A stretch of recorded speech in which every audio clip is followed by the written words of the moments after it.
Evangelho, segunda-feira da primeira semana do tempo da Quaresma. O Senhor esteja convosco, Ele está no meio de nós. Proclamação do Evangelho de Jesus Cristo segundo São Mateus. Glória a vós, Senhor. Naquele tempo disse Jesus a seus discípulos: quando o Filho do Homem vier em sua glória, acompanhado de todos os anjos, então se assentará em seu trono glorioso. Todos os povos da terra serão reunidos diante dele, e ele separará uns dos outros, assim como o pastor separa as ovelhas dos cabritos, e colocará as ovelhas à sua direita e os cabritos à sua esquerda. Então o rei dirá aos que estiverem à sua direita: vinde, benditos de meu Pai, recebi como herança o reino que meu Pai vos preparou desde a criação do mundo. Pois eu estava com fome, me destes de comer, eu estava com sede, me destes de beber. Eu era estrangeiro e me recebestes em casa. Eu estava nu e me vestistes. Eu estava doente e cuidastes de mim. Eu estava na prisão e fostes me visitar. Então os justos lhe perguntarão: Senhor, quando foi que te vimos com fome e te demos de comer, com sede e te demos de beber? Quando foi que te vimos como estrangeiro e te recebemos em casa e sem roupa e te vestimos? Quando foi que te vimos doente ou preso e fomos te visitar? Então o rei lhes responderá: em verdade eu vos digo que todas as vezes que fizestes isso a um dos menores de meus irmãos, foi a mim que o fizeste. Depois o rei dirá aos que estiverem à sua esquerda: afastai-vos de mim, malditos, ide para o fogo eterno, preparado para Satanás e para os seus anjos. Pois eu estava com fome e não me destes de comer, eu estava com sede e não me destes de beber. Eu era estrangeiro e não me recebestes em casa. Eu estava nu e não me vestistes. Eu estava doente e na prisão e não fostes me visitar. E responderão também eles, dizendo: Senhor, quando foi que te vimos com fome ou com sede, como estrangeiro ou nu, doente ou preso, e não te servimos?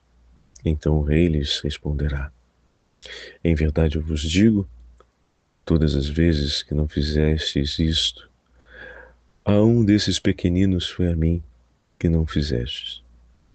Portanto, estes irão para o castigo eterno, enquanto os justos irão para a vida eterna. Palavra da salvação. Glória a vós, Senhor. Primeira semana do tempo da Quaresma, em nome do Pai, do Filho e do Espírito Santo. Amém. Queridos irmãos e irmãs, a Santa Liturgia nos entrega hoje o Evangelho de São Mateus. E nós ouvimos a narrativa do 25º capítulo, a parábola em que Jesus fala a respeito do reino dos céus e da participação na glória de Deus. Naquele tempo disse Jesus a seus discípulos: quando o Filho do Homem vier na sua glória, com todos os seus anjos, sentar-se-á no seu trono glorioso. E ali o Senhor começa a contar a parábola a respeito das ovelhas e dos cabritos, os que estarão à minha direita, os que estarão à minha esquerda, os que estarão à esquerda do Senhor, à direita do Senhor, enfim, e apresenta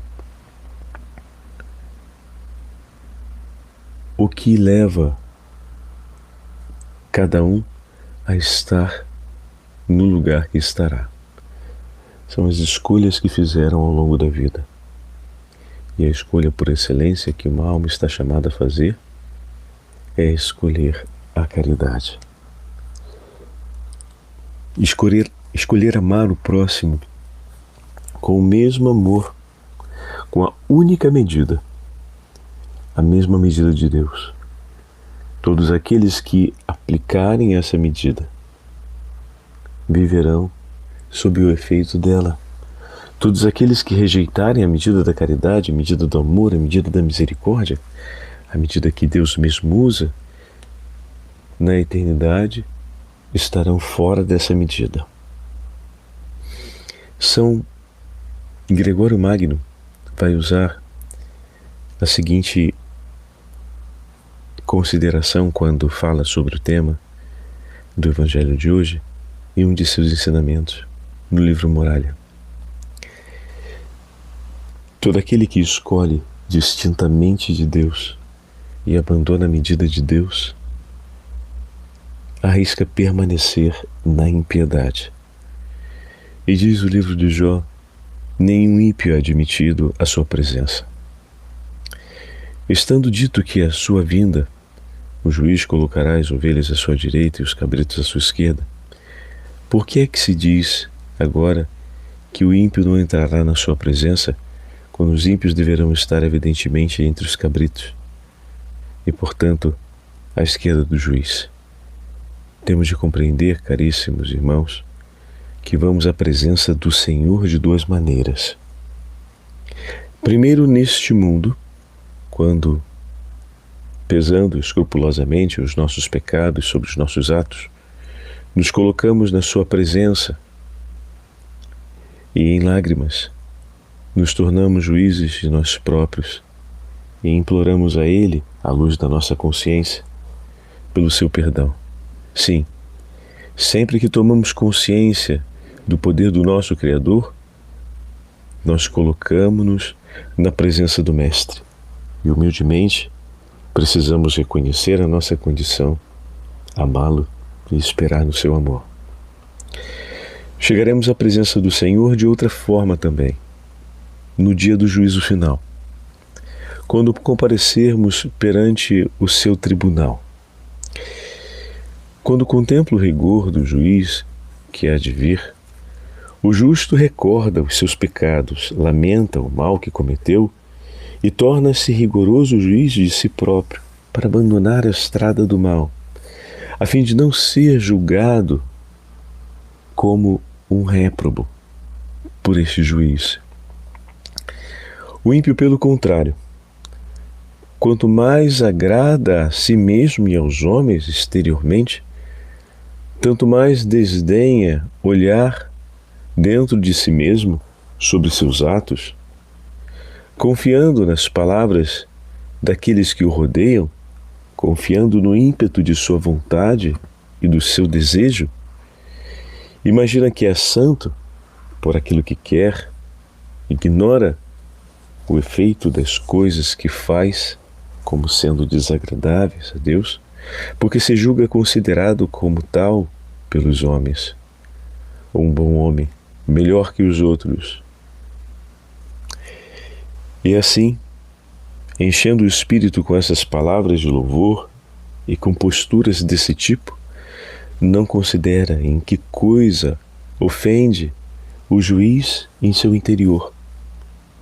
E não considera também que coisa ofende o juiz que está por vir a julgá-lo. Desse modo, ele não teme seu rigor, porque julga que lhe agradou, tanto como agradou os homens. Ele julga que o agradou, por ter agradado ele mesmo a si próprio. É razoável, pois, dizer que nenhum ímpio é admitido à sua presença, porque ansioso por agradar os homens e por agradar a si mesmo, ele termina por não ter rigor de Deus diante dos olhos. Se examinasse ele a sua própria alma e se colocasse na presença de Deus com uma consciência iluminada e transparente, deixaria de ser ímpio. Reconheceria o que o Senhor deseja e amaria o que o amor com a qual Ele nos ama, e compreenderia sua pequenez e o quanto, em muitas coisas, precisava afastar-se delas para poder permanecer, cumprindo o que a Deus era agradável. Então vejam, meus irmãos, com essas palavras São Gregório nos ajuda a compreender o texto do Evangelho de hoje, pois o juízo final mostra à conclusão das escolhas estabelecidas ao longo de uma vida. Infelizmente, é possível que uma pessoa acredite que suas escolhas sejam agradáveis aos olhos de Deus, sem nunca ter pensado a forma como Deus nos ama. Como assim, Padre Fábio?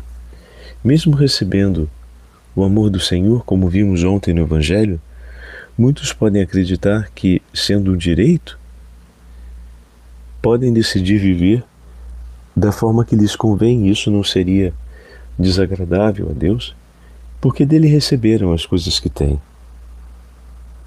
Só que tudo o que temos nesta vida, vai nos ensinar São Paulo, seja para a honra e glória do nome do Senhor. E o Senhor é glorificado quando agimos com um coração misericordioso e bom para com o nosso irmão ou nossa irmã. Quando nos unimos a Cristo de tal modo que os nossos atos, nossas escolhas, o nosso pensar, o nosso refletir, seja Cristo. Por isso peçamos a luz do Espírito Santo e a graça de termos um coração semelhante ao do Senhor, para escolhermos em tudo e a todo instante o exercício da caridade, com a mesma intensidade e entrega com a qual Deus se entrega por nós. O Senhor esteja convosco, Ele está no meio de nós. Pela intercessão da Imaculada Virgem Maria e São José, e pela intercessão de São Gregório Magno, desça sobre todos vós a bênção do Deus Onipotente, Pai, Filho e Espírito Santo. Amém.